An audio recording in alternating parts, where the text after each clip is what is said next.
You know this.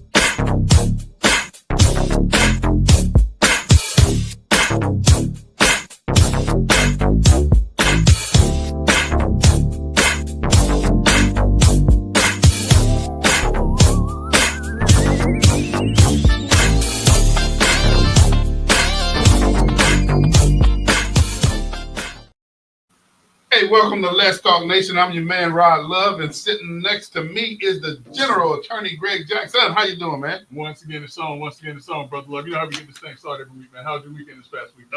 I got a little details, man, on my weekend. Saturday, kind of chilled out. Sunday, one of my buddies, and this was pre-planned. He said, "Man, y'all, let's go fishing." Okay. This is the third time we've gone fishing with my buddy, and yeah, I'm gonna put him out there because I want him to do a better job of forecasting. What is the rain? No, man, it wasn't the rain. Forecasting Saturday? No Saturday. Well, when I say forecasting, I mean forecast where we're gonna go catch some fish. Okay, y'all ain't. Hey, Greg, I don't kid you not. He sends us pictures, and I'm talking about my buddy Bernard. I love you, but he sends us pictures of these big drums that they catch. I mean, all the time, drums and trout and all that kind of stuff. And so, of course, me and the rest of the guys want to go fishing with Bernard. Did y'all think that that's what y'all gonna catch? We thought that's what we were gonna catch. We went over to Titusville, man. Titusville's a place. Thank you. Okay. Yeah, Titusville's a place. Well, again, I'm gonna say my buddy Bernard. When he sends us pictures of him going fishing, big old drums, trout. Well, listen, man, cut to the chase. What are your pictures of your big old drums and trout? That's all I want to know about. Wait, I'm gonna tell you. Show Let's Talk Nation your trout pictures and your drum pictures. I'm not even gonna tell you no fish stories. Between all of us out there, I mean, we had a great fellowship. We fellowship. Listen, I don't want to hear about no fellowship. I want to hear about the other elk. Well, let me tell you. One blowfish that might have been 6 inches long, and you can't eat a blowfish. So we used, we threw that. Then Marlo, he caught a real big catfish. And yeah, you could eat a catfish, but that's not what I was looking for. Now, when you say real big, what you talking about now? That catfish was probably that long. And when I say fat, it was a big one. And we have little wagers, Greg, about who catches the biggest eatable fish. Okay. Well, we had to let Marlon know we weren't counting catfish, so he was a little perturbed that he didn't. Listen, man, and I'm with Brother Marlon now. And let me tell you why, man. I remember one time I went out golfing, and so the person I was golfing with said, "Whoever hits the ball the longest, wins away." And there was a way, whoever hits the ball the longest. So, needless to say, he gets his drive, I get my 4-iron. You know what I'm saying? He's thinking he's going to outdrive me with his driver when I got my 4-iron. This one I could play. Yeah. At least a little bit. So he hits. His ball goes, 220, 230, maybe 200, 220, 210 to the fairway. I hit with my 4-iron. I carry it 240, slightly off into the rough. He says it's only if it's in the fairway if it counts. Hey, Greg, that is a universal. Come on now. Listen, that is no. Even Marlo. Whoever hits the furthest. Hey, even Marlo. Whoever hits the furthest. I hit the furthest. If y'all agree with Greg, y'all can call into the station at 407-921-6195. But I must tell you first. If you agree, even if you don't agree, call in. No, if you let's have this conversation. Yeah, let's have this conversation. But if you agree with Attorney Greg Jackson, then you don't know the rules. You just clearly playing. Wait, what you playing? You playing PGA rules? Man, I'm just playing. No. What are these rules that don't get paid for their follow? Even regular tournament rules. What tournament? Any tournament. Show me the rules. Okay. Where your rule book at? Hey, so if y'all go I along, don't play PGA rule golf because I'm not a PGA golfer. Y'all go along with this shenanigans, you won't even be allowed to play with anybody else playing golf. Greg, the ball has to be in the short grass for the longest drive. That's some foolishness. Nope. I reject that deposit. Hey, and you know what else that says? I reject that deposit. You can reject that, but what else that says is you got to have a degree of accuracy on your drive too. What they got to do anything? That means put the ball in the short grass. I was still close to the hole. All right. Hey, if y'all know Greg and my 8-year history on this show, y'all Still know close to the hole. Y'all know I'll get to a point and I just won't argue with this. Listen though, it's actually been 11 years that we've known each other. Yeah, 11-year history. 8 years. And man, Greg, people don't believe how this all came together, but hey, y'all, I'm still not just like this. On the opposite side of an issue. That's like on the opposite side of an issue. There you go. Hey, man. Thanks to our pal, Mayor Brian Nelson. That's how it all started. Yeah, give him the credit. Give him the credit. Hey, Greg, some sad news. Yeah, absolutely. Public defender Bob Wesley, who served in that capacity for three decades. Yeah, it was the 9th Judicial Circuit, which includes Orange and Osceola County. That's right. And 3 decades, you say? 3 decades. Greg, he retired, and we had the elections in November. Right. And I believe it was this past Friday that, the whole world got notification that Mr. Wesley passed away. Yeah, passed away at age 72 after a stellar career in public service. As I said, his career spanned more than 3 decades in serving the Orange Osceola County community. In various iterations, not just as public defender, but that was, he was a stalwart. When you thought public defender here in Orange and Osceola County, the name that came to mind was Bob Wesley. Great, because anything law, I defer to you. Yeah. But Greg, when people hear public defender, can you go and just kind of give them a little bit more of a better understanding as to the role and responsibility of public defenders? I mean, public defenders have a very admirable and a very difficult job because everyone has the right to counsel if they are accused of a crime. And so public defenders are tasked with providing legal representation to those individuals who cannot afford legal representation. And it's a hard job. It is a tough job. Their dockets are typically very packed. It is a thankless job because no matter what happens, you're not going to be thanked for either helping someone to not go to jail or someone going to jail because the jury went the other way. And so he ran that division, that department. He did what the past state attorney and what the current state attorney were hoping to do, which is to provide representation to individuals who are accused of a crime. Great. One thing that most people don't know, and if you can dive into this part as well, is when you think about public defender as well as on the prosecuting side, state attorney, what a lot of people take for granted is they have a large caseload. A huge caseload. Yeah, a massive caseload. And so when you talk about representation, and I don't know, Greg, I'm going to just kind of navigate it and say it this way. You love to say the answer is yes, but in reality, we got to acknowledge if you got a large caseload and you're trying to put the research and time into defending an individual, the best defense that you can have, Greg, with those caseloads, man, I can't say that the level of representation, and keep in mind, I don't know if you mentioned this, but when you get a public defender, and correct me if I'm wrong, I could be off on this, but it's for those who can't afford to pay to have their own representation. And when you look at those that are paying to have their own representation, those private firms, caseloads are not as large and vast as a public defender's caseload would be. Thus, if you're paying, you're going to have somebody and have the expectation that they're sinking a lot of time, which when you say time, that's billable time, into defending. Yeah, I mean, but listen, just because you go with a private attorney doesn't necessarily mean that you're going to get a different result. Correct. Case in point, Markeith Lloyd, the murderer, Markeith Lloyd, he was assigned or appointed a public defender to represent him in the 2 murder trials. He opted to get private counsel, and he's still on death row. I'm trying to think if he's been, if he's not, he's headed to death row or, something like that. And so, even if you get a private attorney, that does not mean that you're going to get any better result. But yeah, I mean, you're absolutely right. When you're providing free legal services to people from anything from traffic violations all the way through to felony murder, your caseload is going to be diverse for the ones who do felony murder versus the other types of cases.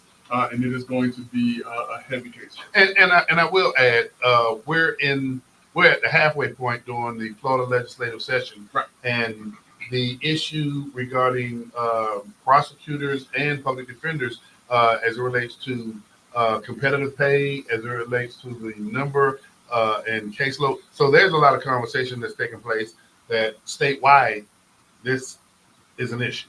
Listen, just like teachers feel that they are underpaid and underappreciated, I'm going to say that most attorneys, if not all attorneys who are doing government work, are sorely underpaid and underappreciated. I was with the Attorney General's office for a period of time, and I would tell you I was making less as an assistant attorney general for the state of Florida as I was as a first-year associate in the law firm. But the work that I was doing was as tedious and as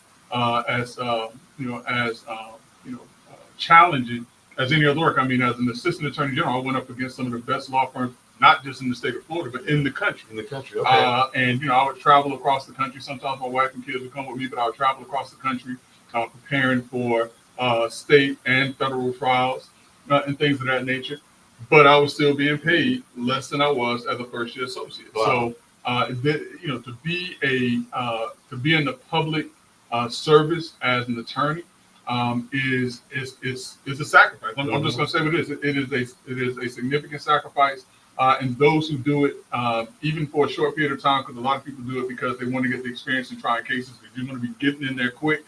But those who do it, and in particular, those who stay within that field, giving credit and big ups once again to Mr. Wesley, giving credit and big up to the current, a public defender, giving big ups and credit even to, Aramis Ayala and the other, attorneys who served in that capacity, former Attorney General for the state of Florida, all the way down to the, whatever it is a sacrifice, and you're never going to be paid what you are worth. For the most part, I'm not going to say never, because it's getting exactly what they're supposed to be paid. But for the most part, it's a lot of dedicated people that are doing that work who are never going to be paid what they're worth. Well, great. On that note, let me try a segue. Yeah. And that segue is from a legal perspective. Right. When I look at the 22nd Amendment. Okay. Am I working? I see.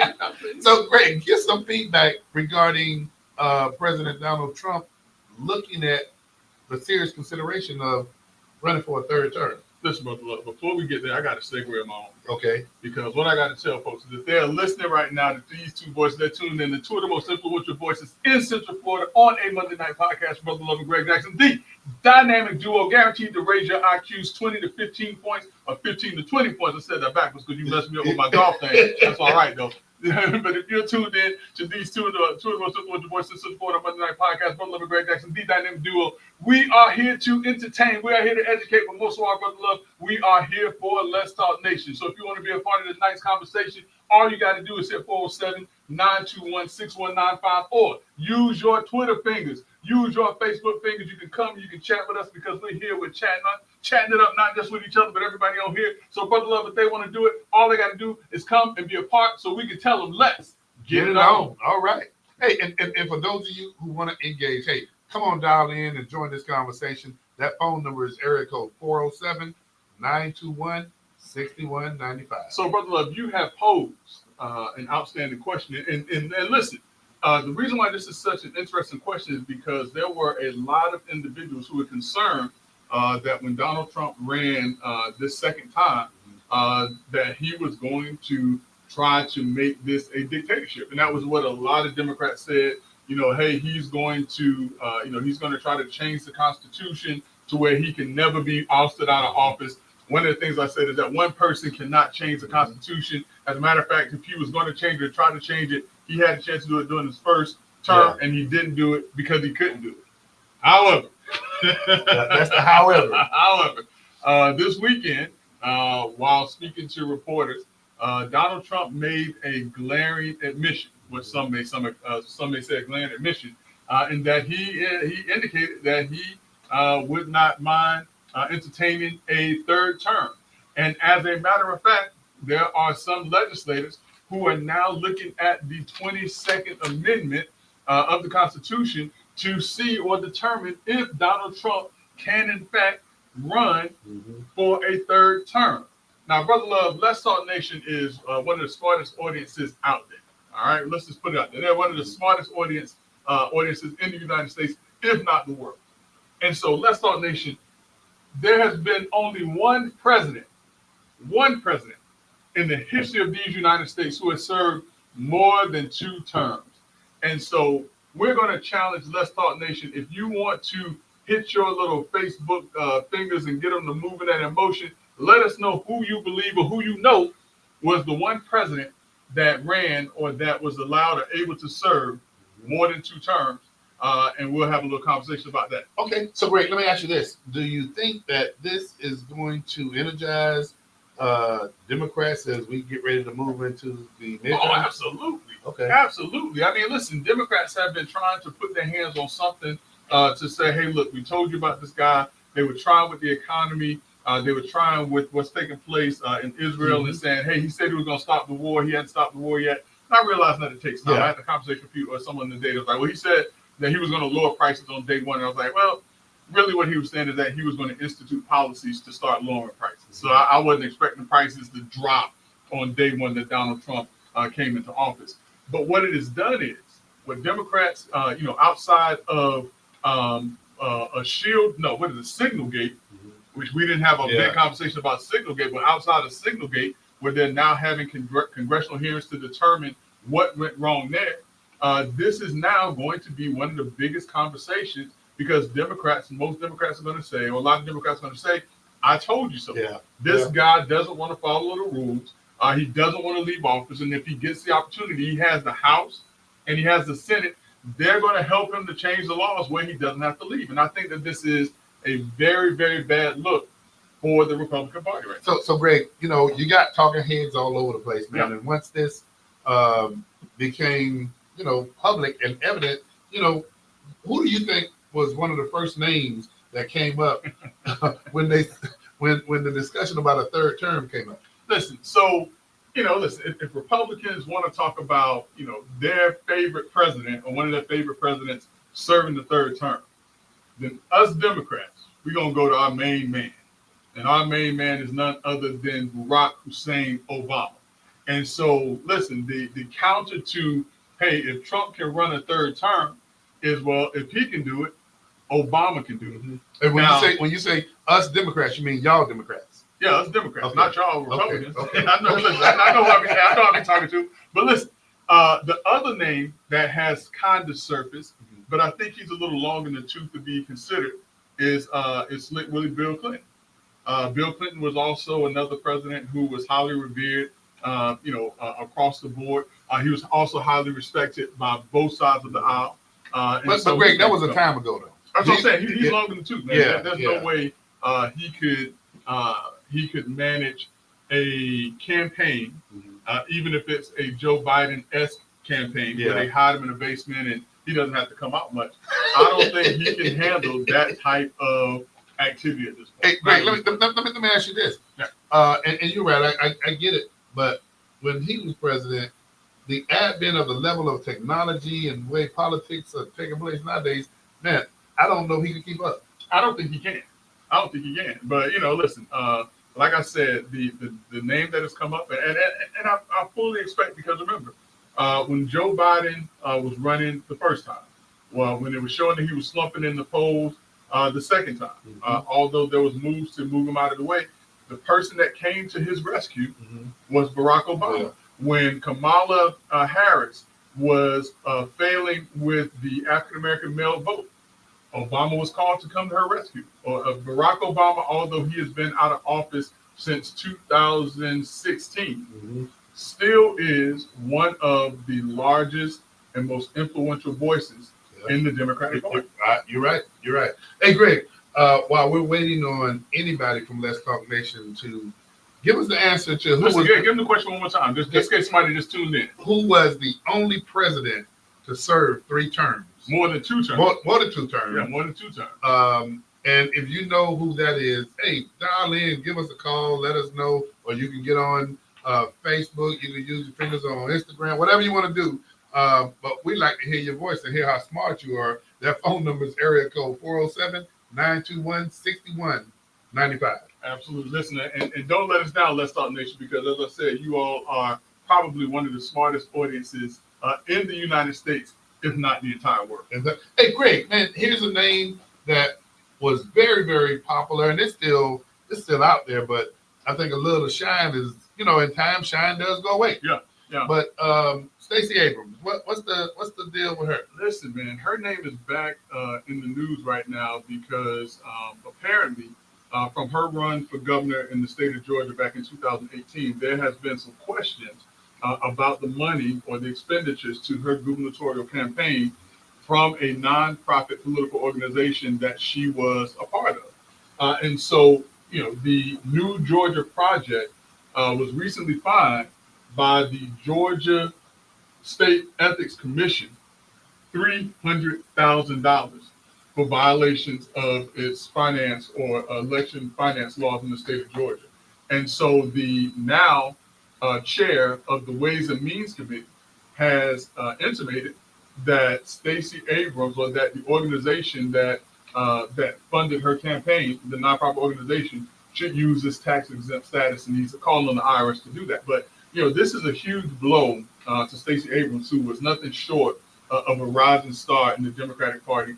Again, she still has a major voice in the Democratic Party. As a matter of fact, when Joe Biden was running for president the first time, one of the few names that was mentioned to serve as his running mate was Stacey Abrams. And no doubt that when it came to garnering votes in the state of Georgia, one of the names and one of the individuals that was key and instrumental in that was none other than Stacey Abrams. Hello, you're joining Let's Talk Nation. What's your question or your statement? Yeah, this is Greg Senior. How are you doing today? I'm doing all right. How about yourself? Doing great. You hear me and your son up here mixing it up now. I hear. Yeah. Tell him and Rod that the only president to serve more than 2 terms was Franklin Roosevelt. So now, oh dude, you are talking to me and Rod. You in the mix. So say that again, Mr. Jackson. The only president to serve more than 2 terms was Franklin Roosevelt. That's absolutely right. Franklin D. Roosevelt was the only president to serve more than 2 terms. The reason why I say more than 2 terms, because he actually served a 3rd and a 4th term. Yep. Now, do you know? Do you know what precipitated or what the reason was that he was able to run for those 2 additional terms? It had something to do with the economy and the war. Listen. Not only is he one of the smartest members of the Let's Talk Nation community, but he's my dad. He's your dad. And listen, he hit the nail on the head. And if you all think that I called him, that I told him and gave him a heads up before the show started, absolutely not.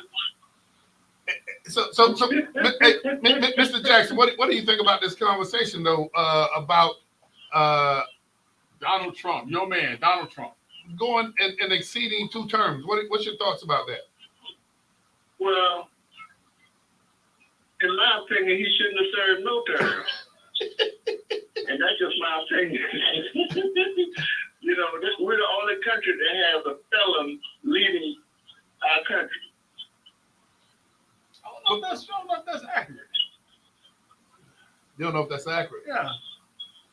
But let me go here while you Yeah. ponder whether or not it's accurate. Mr. Jackson, I want to drill down. What do you think about, because the 22nd Amendment prohibits this. That's correct. And so, except under certain circumstances, and as my dad was saying, he's absolutely right. During times of war, a president can serve more than 2 terms. okay, but one of the things, and Mr. Jackson, we're gonna hold you here a second. But one of the things that I saw when this was being discussed, Greg, I don't know if you saw this, whereby there was a discussion as to whether or not Vice President J.D. Vance, if he ran for the presidency and won, and then stepped down, and I don't know all these or what ifs, but if President Trump served in a vice president capacity, what does the Constitution say about that? I mean, so what the Constitution clearly says is that no one person can serve more than 2 terms as president. Okay. So it doesn't matter if he tries to pull the okie doke, runs as J.D. Vance is running mate to become president, vice president, and then asks J.D. Vance to resign and allow him to become president again. He's still that single individual serving more than 2 terms. So he can't circumvent the Constitution by doing that. Okay. See, but we're seeing all these what ifs. Mm-hmm. Well, Mr. Jackson, I guess you right on the money. Yeah. Well, man, we appreciate you calling in. Hey, anything happening with that Alabama sweet bread? You know, the next time I come down, I'm gonna bring you one. Okay. Hey, Mr. Jackson, thanks for calling in. Yeah, man. All right, you take care. Bye-bye. Okay. You too. All right, there you go, dude. So we got an answer to that question. Yeah, absolutely. And listen, so for those who did not hear or may not have understood the answer, little Brother Burns, you're a day late and the dollar short, man. We just had somebody to call in and just give us the answer to the question, but we appreciate it. You're absolutely right. Franklin Delano Roosevelt, during the time of World War II, was called upon and allowed to serve a 3rd term and then ran again for a 4th term. No, And actually, so that is actually, absolutely correct. specifically, The only one. actually, Brian gave it first. I didn't show it because he didn't call in. Say it again, Doctor. I said, Mr. Burns I didn't show him, but he. Oh, he came up first. Yeah. Oh, my bad, Brother Burns. I'm sorry about that. Yeah. Yeah. But no, you're right also, Brother Burns, that it was Franklin Delano Roosevelt. Yeah, he had it right off the top when y'all asked. Hey, and this was it makes exception for times of war. Yeah. So, and listen, I don't So know. does that mean- is this an does that indication mean- that Does that mean that oh boy, I know exactly what you're about to say. start a war so he can stay in. And it's funny that all of this came up in the middle of us talking about the signal gate. See, it switched. See, that's bait and switch. Everybody got to talk about him having the audacity to say he's gonna run for a 3rd term, but it takes a constitutional amendment and ratification by 38 states. He's not going to get that. He is not going to get that. well, not only that, and so let's say a president can run for additional terms during war. Only Congress can declare war. The president can enter into conflicts, which that was the big difference between, technically Vietnam and like the Korean War, different things like that. Yeah, the war because that was powers technically a conflict, and so Trump can enter into a conflict, but if that conflict does not declare war, he still can do. But here's the interesting thing. About a month ago, when Zelensky was in the news about him being president, Trump was saying that he was not a legitimate president or something like that because he shouldn't be in office or something. And so Zelensky had to point out to him, well, yeah, I actually am legitimate president because I'm serving during wartime, and so I can't leave my post during the period of time while we're in war. So That's in their constitution as well, right? Yeah. Listen, I want to say it's in most countries' constitutions or governing documents that you don't want there to be any type of change in leadership or policy during a significant time period such as wartime. Great. Something else, and I want to hit on this, and we went backwards a little bit on President Trump, but then we were having a conversation about Stacey Abrams. Yeah. One thing, man, and when you said that, I saw a number of different reports that were taking place, particularly when, and Doc, you might be familiar with this as well, when USAID start receiving its cuts. Yeah, that's right. There was a story that took place, and we like to try to go to different sources so that we can fact check what we're talking about. But from the EPA press office fact check in Washington, some of the post coverage on waste and abuse of taxpayer dollars one of the items came up, and it was March 7th, 2025, and this was out of Washington, D.C. It talked about the Environmental Protection Agency coverage of defending the allocation of $2 billion to Power Forward Communities, a group linked to Stacey Abrams, for which the Post called criticism vastly overblown regarding that entity receiving $2 billion to target communities regarding their appliances. Switching out appliances. So I know we've been, and there's been a lot of criticism when you talk about USA aid being cut.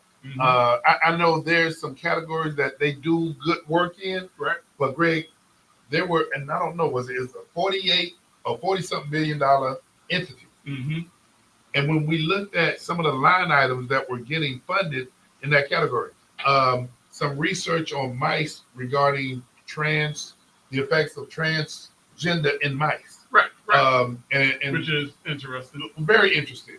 And so when you broke down the line items in this, there were a lot of money, Greg, that was very questionable. And again, what people don't realize about USA aid, and I was surprised when I saw this piece in there with a group linked to Abrams. USA aid mission is supposed to be focused on funding other countries, right? That's right. Yep.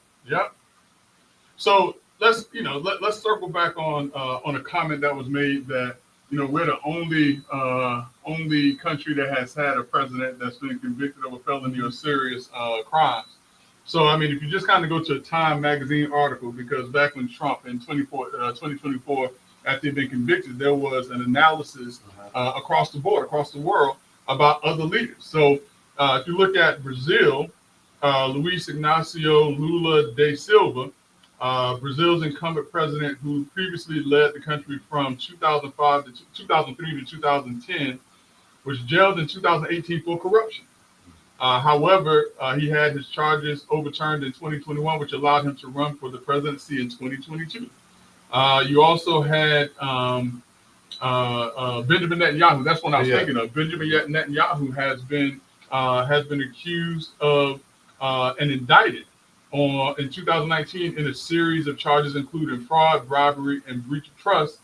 His trial continues amid the country's war in Gaza, and he's still, the leader of Israel. Yeah. So I mean, we can go through a lot of them, but listen, there are, let's not look at what I don't want to happen. All right. I mean, and again, I don't want anyone to take this as me being anything other than objective. But when we look at it, let's not point to the USA and say that we're the laughingstock because no other country has ever done it. Yeah. It has been done in other countries, and it's still being done in other countries. And as a matter of fact, Donald Trump and his legal team are still fighting those convictions. And so while he is a convicted felon as of now, there may very well come a time when those convictions are actually overturned. Gotcha. But, if he was precluded from serving as president of these United States as a felon, he would not have been elected. You're right. Well, great, man. Good information, man. But I think that discussion and argument will continue to take place. Especially if you're talking about trying. But listen, this is my understanding. I'm not on the inner circle of President Donald Trump, but what some folks are saying is that this is just his way of gaslighting the Democrats. That he has no intention on running seriously for a third term, but if he can needle the Democrats to get their minds and get them discussing something else. If you all ever saw the movie Lucky Number 11, there's something that's called the Kansas City Shuffle or the St. Louis Shuffle, where you get someone to look this way while you do something that way. Yeah. And this may very well be that. Donald Trump is a master at whatever it is he does. Well, great. It's funny you mentioned that, and I'm gonna just kind of veer in this direction for a quick second. Yeah. Man, a lot of the discussions, a lot of talks, and you and I, we pay attention to the news. I think Schumer's in some trouble. I've heard of that. I've heard, and only because Chuck Schumer is being a centrist Democrat right now. He saw that there was the possibility that in voting against the continuing resolution, that there will be an opportunity for Donald Trump to actually wield more power than what he has right now, because they would have been operating without a budget. He voted for it in order for there to be a continued resolution, which he felt was the best thing to do. And now the Democrat Party, Bernie Sanders to AOC is excoriating him for it. And Greg, something interesting, and we've seen this on both sides before. But it's real interesting to see in public a party eat their own. You saw. No. What's interesting is that the Democrats are not doing it. Yeah. I mean, typically Democrats, are locked up and they don't turn against each other, but just anything where a Democrat is perceived to either be, in favor of or have no problems with some of Trump's policies, that's the Democrats that are now turning and eating their own. And we've seen this publicly. Greg, and you already mentioned it, AOC and Bernie Sanders at this big rally, they didn't hold any punches. No. Then you saw Pelosi and some other legislators do a press conference, and they didn't hold any punches. And listen, we know what happens when Pelosi jumps in and kind of wields her influence. Yeah. Political offices start to dissipate, i.e. Joe Biden. You're absolutely right. But you know what? Here's something that, Greg, I found interesting. What's your guy who's the minority leader? Jeffries. Yeah, Jeffries. Greg, it's not that I don't think Pelosi can talk. Any legislator can get up at the mic. But he is the minority leader. Right. You get where I'm going? I get exactly where you're going. And I know you've seen this. I know you saw when the press was asking him, how did he feel about what Schumer did? And next question, please. Mm-hmm. Greg, I really have to say, when I saw Pelosi, because she had about 4 other legislators with her. Right. The first thing, the optics to me, is your boy is the minority leader. So why are you talking? Yeah. Yeah. So now, so why is AOC out there talking? well, she's gonna do that anyway. She's gonna do that anyway. But there's a certain decorum of, in my opinion, respect. Mm-hmm. And to me, I don't know, man. That was not only disrespectful, but I would lay claim, and I'll say this, and we've had this discussion before. I think my party can step up and do a better job of saying there's. I mean, how many times are you gonna say it? Man, you've been saying that for 2 years now. So if I start shutting up, will that make it any better? No. You've been saying that for 2 years. Just like Brother Burns on here now. He's talking about. He said this last week too. Trump is playing chess. At this point, Trump is playing Yahtzee. He is not playing chess. I have no idea what Trump. And I don't know if he's serious or not serious. That's what I'm saying. I don't know what's going on right now. But either way, whether it's misdirection or not, he's not playing chess. He's playing Yahtzee right now. But here's what I'll tell folks. He's playing chess and checkers because there's a long game and a short game. He's playing Yahtzee. I don't care what you. I don't know how to play Yahtzee. I don't care what you and Brother Burns. I don't know, Brother Burns. I don't know how to play Yahtzee. Hey, listen, he waving what's the little thing that make the noise when you. Oh. That's what he's doing. I'm like, what? This is. I don't know what's going on right now. He's playing Yahtzee and all this other stuff. Man, well, Greg, I just think, man, that there's from a leadership standpoint, man, something's going on over there, and I ain't worried about it. That's a good one. You play Yahtzee. I don't even know how to play dog. You can make me look it up, man. You can make me look it up. I just remember the little ball in Yahtzee. So yeah, that's what he played. Greg, domestic violence, man. Listen, hold on, wait. Let's, because I think we got a little bit of time. Okay. Let's talk a little bit about local politics. Okay. This is something important that we're going to spend a little time on. Local politics. Regina Hill. Last week we talked about the fact, maybe the week before last, we talked about the fact that there is an upcoming election in District 5. That seat was recently vacated by Regina Hill when she was suspended by Governor DeSantis based on allegations of elder exploitation. And so the now sitting commissioner was elected in November and has been sitting in that seat. And there is an election coming up. There's an election coming up in November 2025 for that seat once again. And lo and behold, Regina Hill has indicated that she's running for that seat. Now, here's the rub and here's the issue. Regina Hill has a trial coming up, a exploitation trial that's coming up May 12th of 2025. Okay, got a question for you. Yeah. So if that's taking place in May and you navigate, because you know where I'm going with this, one, how long is that trial anticipated to go on?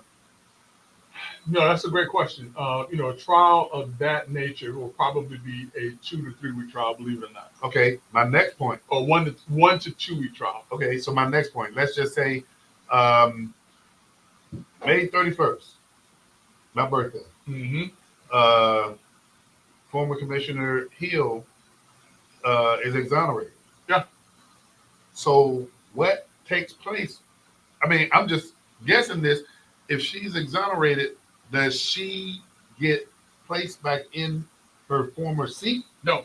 She has to run. There is an election that is going to take place, because remember that special election replaced that seat. Okay. And so if she is exonerated, then she would be allowed to continue with her reelection or with this reelection campaign, which means that in November of 2025, there's a very real possibility that she may become the next returning commissioner for District 5 Orlando. Wow.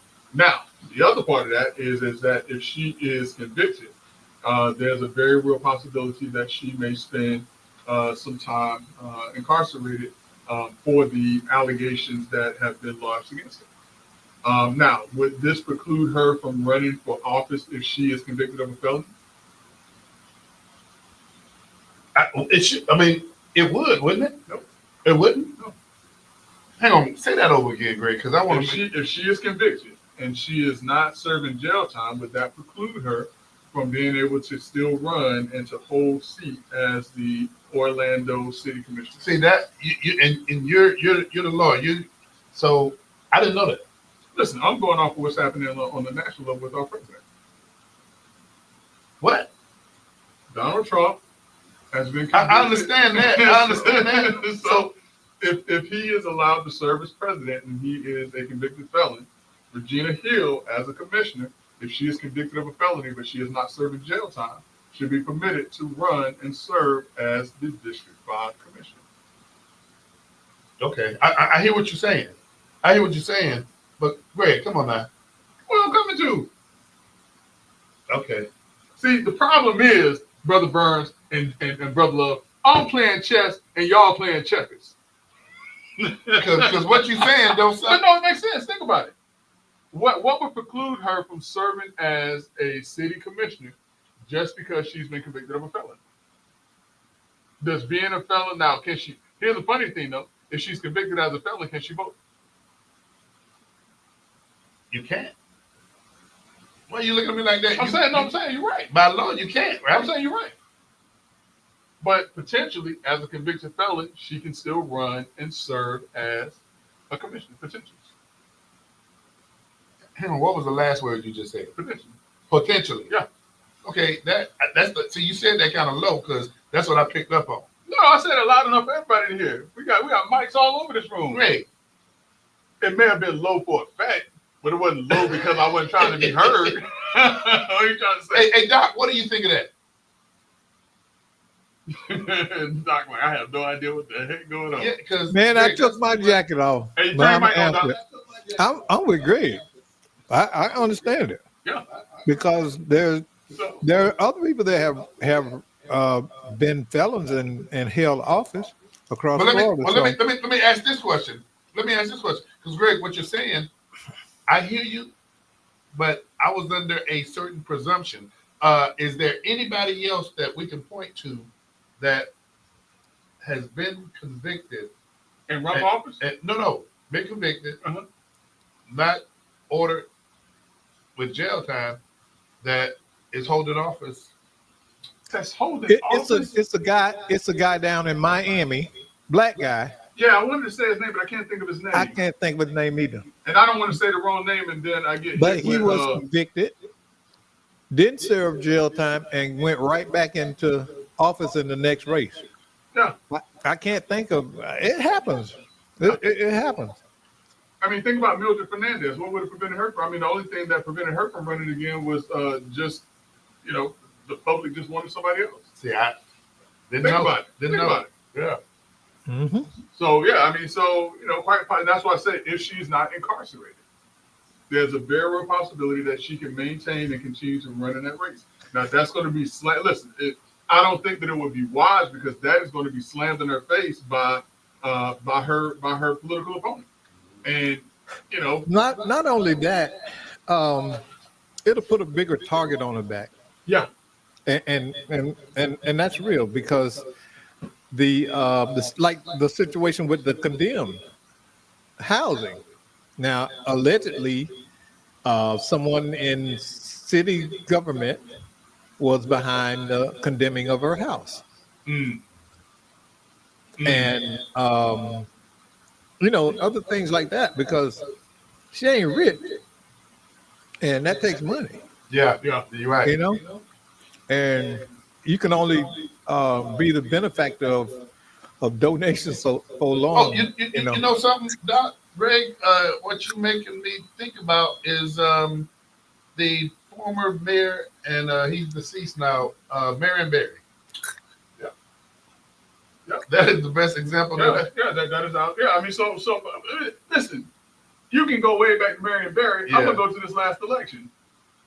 Donald Trump has been convicted of a felony, and he is now serving as the president of these United States. Now, whether or not he was wrongly convicted is a question for another day. Yeah, I got you. And I got you. you know, Now. personally, I think that the convictions should not and will not stand. That's just my personal feeling on that.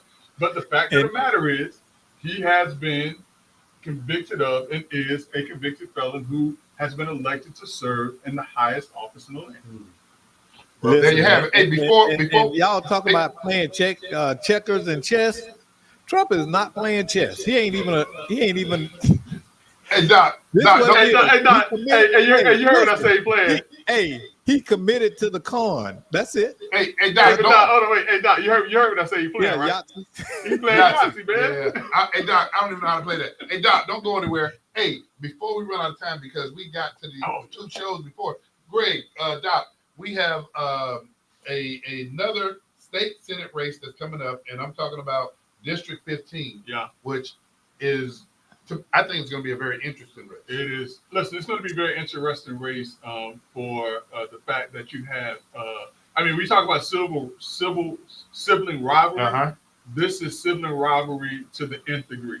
Yeah. You have former state senator, he was a House representative, became a state senator, Randy Gracie. And you also have a sister who recently became a state representative and is now vying to run for the same exact state senate seat that her brother's running for. So this is going to be very interesting. And then one of the things that we didn't mention, Greg, is that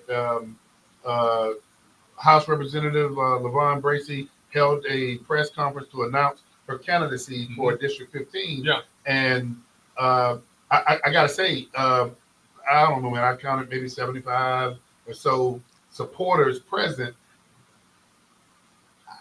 I think she's out of the gate. And one of the things I got to say this, out of the gate in terms of running in that direction, her brother announced, as you well saw too, Via Facebook, that he was running. You know, it's not a good look for the Bracey family, and here's why. They're both very capable.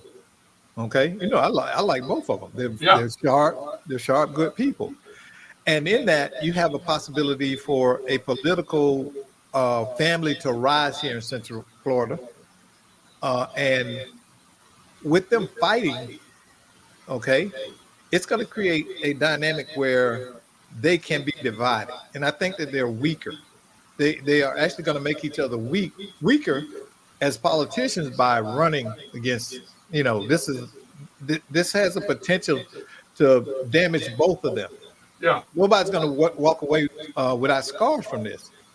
Instead of doing like, you know, political families, they know how to come together and say, hey, okay, you're going to run for this. But when it's time for me to run for that, then I need you to put all the Hey, all the Doc, energy behind it. Doc, and I'm glad you said that. A couple of things, man, and I want you and Greg's cranial feedback, if you would. I hear what you're saying, and I don't disagree with one thing that you're saying. But one of the things, man, that I'm compelled to point out is that says District 15. That seat is the people's seat. Let's make sure we get that right first. And I hear what you're saying about political family dynasties. Yeah, we know about the Kennedys too. But first and foremost, let's make sure we recognize that as the people's seat. I don't think anybody else. I do, but here's what we got to think about. See, they're competent. They're competent people. Yeah. That's who we want in office. That's why I'm framing it this way. Okay, these are the type of people that we would gladly have to represent us because they're not going to get up there and coon and boom. Yeah.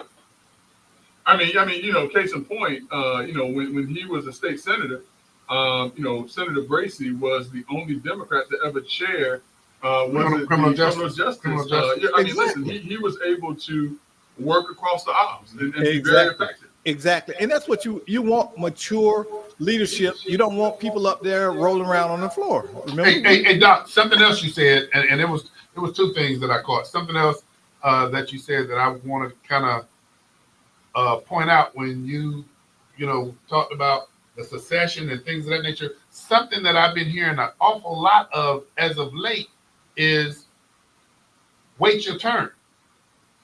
That's always been a Democrat problem. Yeah. Okay, I'm glad you said It's problem. always been a Democratic Party problem. Let's take turns. We very rarely have primaries where we primaried everybody. Mm-hmm. Somebody in the party at some leadership level decides you're gonna run, and then they freeze out everybody else. I've seen it take place in the leadership, especially here in Florida. Yeah. I've been to many meetings, and they tell one person, "No, we ain't gonna do nothing for you." Yeah, we're not going to support you because it's not your We're turn. not gonna support you. It's not and your that turn. kills me. Yeah. But now here's the other dynamic also that is being missed is that with the Braceys being in contention with each other, not saying that they're against each other, they're running for the same seat, so they're in contention. This may very well open up the door for someone else to step in and garner support and votes that the Braceys are going to lose out on, either because they're splitting the votes or people just don't want to be a part of this. And this is my word, not anyone else, of this fiasco. Yeah, and I think we also have to take into consideration when we talk about who else may enter the race. We got to also look at their level of competencies. Yeah. So, listen, this is going to be extremely interesting. Think about this, and both of them have insight and goodwill in Tallahassee. Mm-hmm. So why have one when we could have two? I'm just saying that to serve the community. Don't put two eggs to fight it out in the same skillet. Yeah. It's like I said, it's going to be very interesting. It's going to be very interesting. Hey, but Doc, let's have a serious conversation for a little bit. Not that the last conversation wasn't serious, but there appears to be some things that are happening here in the state of Florida and across the country that forces us to revisit an issue that's taking place, in particular with our women. And the question that's been posed is domestic violence the most under-discussed situation or assault on women's safety right now? And the reason why that conversation has come up is if we just look at the news just over the past week, on yesterday we had a 42-year-old mother of four, Takesha Eads, who was shot and killed by her husband. Her husband has been charged with murder. He had a long criminal history, had recently been arrested twice in 2025, March of 2025, but it bonded out 2 weeks ago, and 2 weeks later, she's dead. Then you have, within a week of that, in Deltona, Volusia County, 38-year-old Ashley Bea was shot and killed by her ex-husband. He was arrested on March 23rd, 2025 for assault and battery or battery charges against her. He's booked into jail, he bonds out, and 2 weeks later, or a week later, she's dead. And then if we look across the country, in California, there were 2 women who were having conjugal visits with their inmate husbands, who have now died or been killed. One of the husbands, where the wife was murdered in July, that husband was finally charged just this month. The other husband, where his wife was recently found dead, has not yet been charged, but there's no one else to be implicated in that. What is going on with domestic violence, and what type of conversation do we need to have to help women to be wary of the ones who should be loving them most, and vice versa, because some men are part of this as well. You know what? I agree with you, Greg. You know, we hosted a couple of shows regarding domestic. But Greg, if I can recall, we talked about red flags. We talked about certain things, and Doc, you were part of this, where mates were keeping their wives or girlfriends from communication with their family. Mm-hmm. That was a big red flag. Mm-hmm. There was a number of things that were taking place, man. And Greg, I don't know who we had on the show that really articulated this. I mean, one of them was Judge Lorraine. Yeah. Oh, yeah, Judge right. Lorraine. Yeah. Mm-hmm, yeah. So you know, we need to get her back on here. Yeah, we need to have this conversation, man. It's a serious conversation, especially when women dying. But I'm not being facetious, but are women listening? Because domestic violence education has come a long way. It's out there. It's accessible, but yet we still continue to see women getting involved with men who are possessive, controlling, violent, criminal. And so what is driving that? We got to stand back, say, okay, we got the information out there. We're telling girls in middle school and high school, here are the signs and the framework of an abuser. But we still have not lowered the occurrence of domestic violence, and it remains the most underreported. Doc, one of the things you just said. One of the things you just said is, are women listening? And you know, the first thing that popped into my head was they're listening. I think they're listening, but I think a large population of women are listening, and they're saying to everybody else, "That's not me." But here, let's frame this though, because you know the reason why I mentioned these 2 cases, the reason why these 2 cases came up is because each of these men had recently been a part of the criminal justice system and had been let out of jail. Now, the bigger question that I have is that what happens if they were released, particularly this last guy that killed his wife in Deltona, because he was arrested specifically for domestic violence. Was there a restraining order in place?